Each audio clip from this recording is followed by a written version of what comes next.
Hey everybody, hope you're having a great day. And the wife's doing a little bit of grocery shopping, so I thought I would just come on here and give you something to think about. Logic helps us sell, but stories really sell when we connect with people emotionally and where they are. And we need to maybe focus on telling our story a little bit more. So, do you have a story that you can share? And let me help you out. Your story should include 4 things and should take no more than 2 minutes. So the first part of the story should be your background. Should be either personal background, what you're doing for work, and then you need to talk about the problems with that and what you don't like about it. All right. Then you need to talk about the solution and how Primerica is the solution to that. And finally, you need to talk about where you're going, what the future looks like. And a lot of you, this is where you get bogged down. You said, I haven't had a lot of success yet.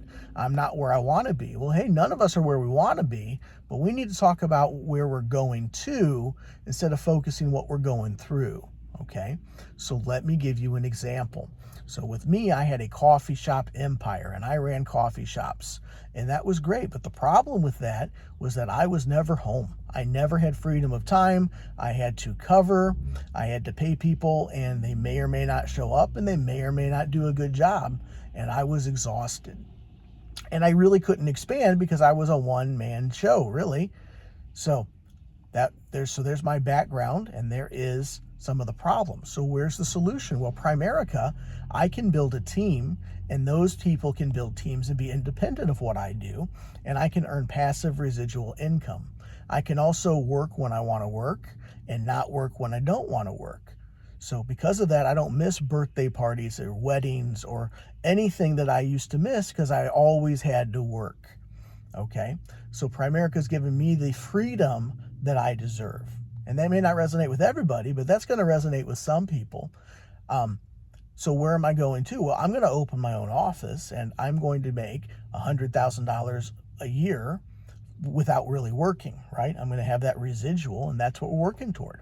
So there's my story. And I remember I was at one of the builder schools we went to, Bridget and I believe his first name, now I can't, of course, remember, Mike Miller, became millionaires. And they paged them in, and we got to talk to them, and their story was like identical to mine. I had tears rolling down my face because it meant that much to me to hear somebody going through the same things that I was going through. And at that point, I, who thought I was already hooked, was hooked on this business. So, hey, I want you to work on telling your story. Call me and Zoom with me and tell me your story and get good at that. You never know who you're going to influence and who's going to hear that and want to say, yeah, that's for me. So hope that helps. See you at the top.